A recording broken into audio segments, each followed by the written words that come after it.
What's going on, everyone? This is Peter Jennings. I go by CSURAM88 across the daily fantasy industry. Wishing all of you guys a happy Friday, and today is an especially happy Friday because we have the biggest daily fantasy basketball tournament of the year. We have the 4 million Fantasy Basketball World Championship hosted by DraftKings. First place is $1 million. That live final is going on in San Diego tonight, where most of the competitors are out having a great time. I actually still am here in Denver. I ruptured my Achilles on Friday night, ironically, at the DraftKings Fantasy Basketball camp. I had surgery on Wednesday, and I'm still here in Denver. One thing about that surgery and just the whole process that is relevant to this video, they numb up your leg for 12 to 48 hours from surgery on. And my leg was numb for about 42 hours until 4 a.m. last night when I woke up in quite a bit of pain. But fortunately, the nice thing about waking up at that time was I was able to research for this basketball championship and listen to some podcasts. So could have been a lot worse if I didn't have anything to do, and it made me a little bit more prepared for tonight. So this is a really exciting tournament. The first thing I'm going to look out here is the prizes. We have $1 million to first, $400K to second, $200K to third. Still six figures at fifth place for $100K, and then the other prize that I'm going to notice here is the 9th and 10th is $40,000, which is the equity of the seat that everyone has. Obviously, some people have more than one seat, but each seat is worth $40,000 in cash because there's 100 entries and $4 million paid out. So the big thing to notice here is it's very top heavy, and you have to actually finish in the top 10 to realize your equity. So 40,000 at 10th place would be breaking even with your equity, so it's really top heavy, and you have to play a style that's gonna, basically reward more top heavy structures. So definitely a lot of value in being contrarian tonight, and there's certainly a lot of superstars and a lot of different ways to go, which makes it a great slate. Looking at some of the competitors, you have literally all the best players in the world. A lot of these guys with multiple seats. Special shout out to Silas Soto has 3 seats. Asani, the Siege, who goes by CJ Caltier, Kobe for MVP, King of Queens, Udako, Dingpiece, who's a great friend, has a couple seats. Rotomania has 3 seats. One of the best guys in the industry and just a great dude. Papa Gates has, I believe, 2 seats. Tommy G, Oreo, Chipotle Addict, Empire Maker, Gindi, A.E. Jones, who I just lost to in the Kings Cup. I hope he takes that down. We were in the final 8. He's now moved on to the final 4, so good for him. Goulet, Petty Theft, Makasupa, who's a great friend, has a couple seats here. Chipotle Addict, Under Jones, who has 5 seats, so he's clearly the favorite just because he has the most and is one of the best tournament players there is. DB730, Dan Bach, great friend, really rooting him on. E. Hafner, Goodnight Moon, Ray of Hope.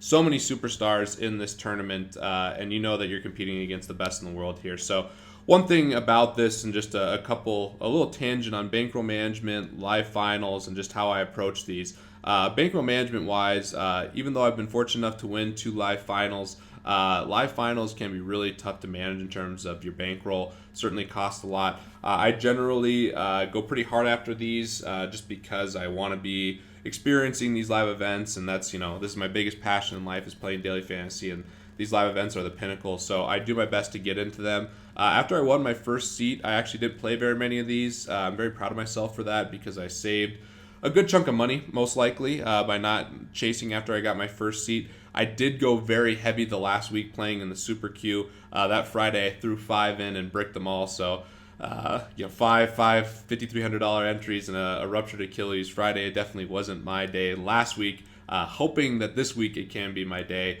But again, I'm not going to be disappointed if I don't have a great finish here. Just feel blessed, honestly, to be competing in this. And that's the way I think most people should go into live finals. I think a lot of people put too much expectations on themselves by thinking they have to win to have a good time, and it's just not realistic. I've been fortunate to win 2 live finals, but I've also competed in a ton of them where I've had very disappointing finishes, and being able to stay even-keeled and kind of move on to the next day and continue the grind is a big part of this. And really the biggest thing too is just being blessed that you're playing fantasy sports for a living, that you have an opportunity to win all this money. So I'm going to be grateful and happy no matter what, but obviously going to try to do my best to win this thing. So let's dive into some analysis for the games. We have one of the best slates I can imagine for this type of event. Tons of superstars. Even with only 7 games on this particular slate, there are so many different directions you can go. My team here is obviously a total joke. I have 23,100 left on the table. That would be very foolish to do, and this team would struggle to crack 150 fantasy points. Do have Wesley Matthews in it though, who is coming off the Achilles injury, so special shout out to him, because I am now paying attention to everyone who has ruptured their Achilles as I try to get back from my Achilles injury myself. First game that we have here is Cleveland at Orlando. Big news here is LeBron sat last game for rest and is expected to play. He's actually only 9,300, which is significantly cheaper than a lot of other superstars on this slate. 600 less than he previously was, so that's something I'm paying attention to. On the Cavs side, the only other guys I'm considering are Kyrie and Kevin Love. They're GPP only. This game could have a lot of fantasy goodness. Right now, the total is around 211. So definitely something I'm paying attention to. LeBron definitely stands out the most, but the other Cavs, Kyrie and Kevin Love, are certainly intriguing. On Orlando's side, we have Vucevic, who is out with a strained right groin. Elfrid Payton, have to pay attention to this one today. Sprained right elbow, he's questionable, and Ilyasova is questionable as well. So depending on the news, if Elfrid Payton's out, then you have to consider Brandon Jennings, who's been very good on limited minutes. Another guy coming off the Achilles, so he has a special place in my heart. If Elfrid's out, I will probably roster Brandon Jennings just because he'll be a great value, and he's been playing really well. 27 minutes, 24 minutes, and put up over 30 fantasy points in both those games. So definitely a good amount of upside for Brandon Jennings, at a really reasonable price here. So I think that Brandon Jennings is definitely a viable option today. And I think that Oladipo and Fournier are also viable options if Elfrid Payton's out. And if Ilyasova's out, you have to consider Aaron Gordon as well.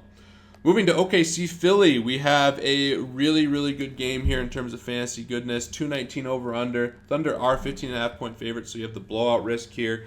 Philly on a back-to-back. Noel just coming off a big game. Covington and Rashawn are still out, so definitely some consideration for New Orleans. Noel, obviously Okafor is out as well. So Noel is the guy that definitely has the most upside and is the guy I'm considering the most. I mean, coming off a really big game yesterday, where he went for 51 fantasy points against Washington. Definitely a guy that could have a nice spot here. So that's really the main guy I'm looking at Philly. I mean, I'm sure people could convince themselves into Carl Landry, who's come up a lot in price, so I probably won't be considering him. Maybe Ish Smith. But really, that's kind of it on Philly. On OKC, I mean, there's 2 guys you got to look at really quickly first, and that's Westbrook and Kevin Durant. Westbrook and Durant both obviously have as much upside as any 2 players in the entire NBA. So I definitely will be looking at both those guys pretty heavily. One piece of news, heard from Adam Levitan, a Fantasy Labs contributor here, and just overall one of the sharpest guys. He said that Russell Westbrook was playing at a casino last night. Some inside info, was playing some pot limit Omaha. So I love hearing about guys like that playing poker. Westbrook actually played poker up in Colorado when they had a game against the Nuggets. So he's obviously an avid card player, and I'm not gonna think that's gonna change too much. He's a professional. He knows what he's doing. But interesting that he played cards last night. Him and Durant, if this game stays close, have as much upside as anyone. The other guy I think you really have to look at tonight is Enes Kanter. Really consistent game log, over 33 fantasy points the last 4 games. And this could be a great spot for him against Philly, especially if this turns into a blowout. He could get some really good run in garbage time, and he's putting up huge numbers in limited minutes. So if he gets 25 to 30 minutes, he's going to be a great value. Moving to Boston, Toronto. A lot of news to pay attention to here. This is going to be a spot where news is going to dictate who's in play in this game. Crowder has an ankle. He's still sidelined. Jerebko's out this weekend. So if they lose their ability to go small without Jerebko and Crowder, which kind of changes how they play. So for Boston, really the only guy I'm looking at is Isaiah Thomas. Has put up a couple really good games against Toronto. Is averaging 41 fantasy points in 2 games versus them. And a guy that I definitely like rostering on Boston, a team that's tricky to figure out. And generally, I don't play too many guys from Boston, but Isaiah Thomas is definitely the guy I'll be looking at. His value will go up if Lowry does rest tonight. He played last night, and it could definitely sit this one out. We'll see if that happens. And if he does sit out, that means that you have to look at Corey Joseph and potentially DeMar DeRozan more. The other big news in this game is going to be if Valanciunas does play. Valanciunas obviously is dealing with a hand injury. He sat out against the Pacers last night, and Biyombo went absolutely ham. Went for 52 fantasy points, 52.7 fantasy points on DraftKings. He's too cheap, 4,600. If Valanciunas is out, he will be a borderline must play, probably over 50% owned in this tournament.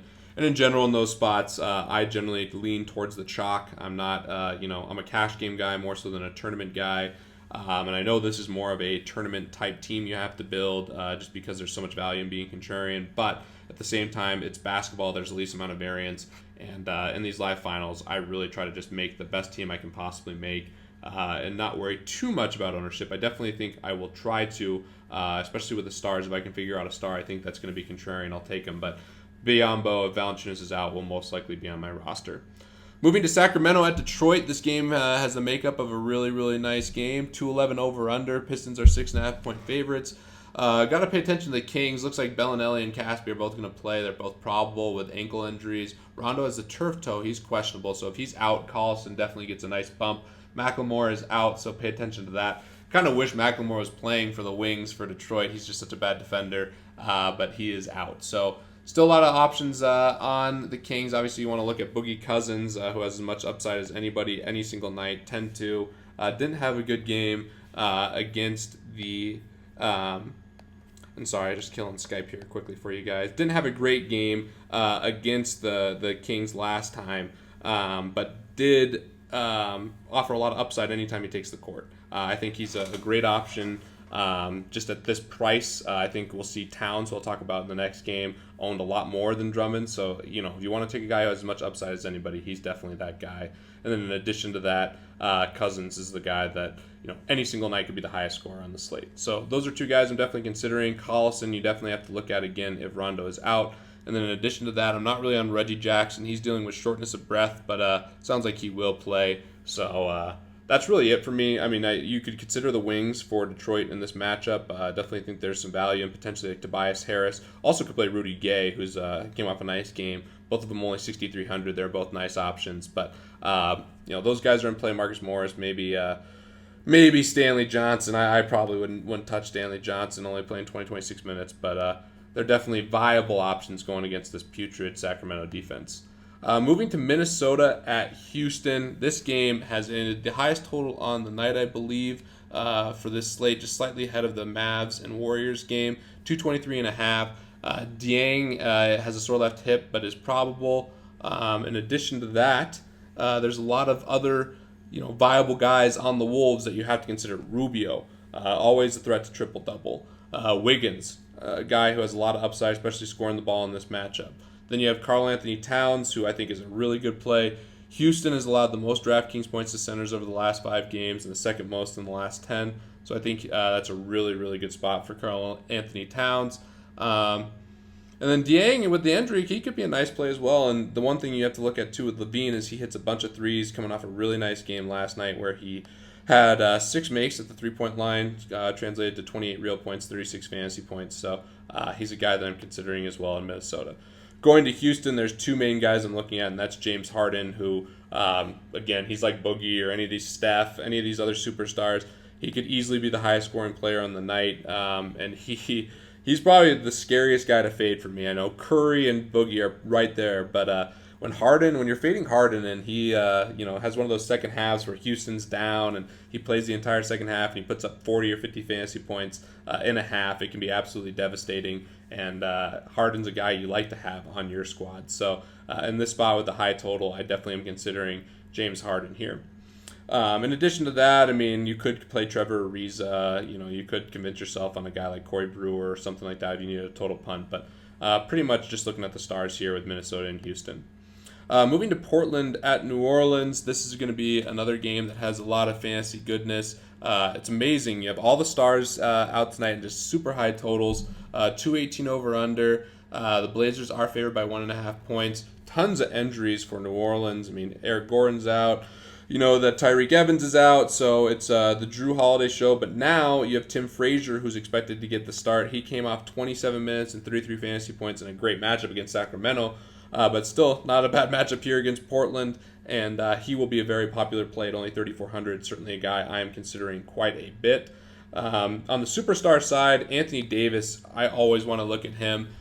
He's just such a good play any night in a tournament. I know he's burned a lot of fantasy owners in the past, but a guy with a ton of upside. Again, I've said it about all these stars. He could have a really nice game here.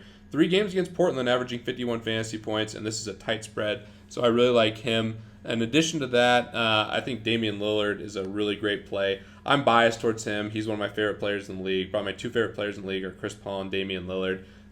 Just a huge fan. I try not to let that stuff dictate my decisions, but anytime I can play Damian Lillard in a good spot, I like to, and this is absolutely an excellent spot for Damian Lillard. There's a lot of blowout potential tonight in a lot of games, and this game should stay close, so I think Lillard is a really nice option overall in this game.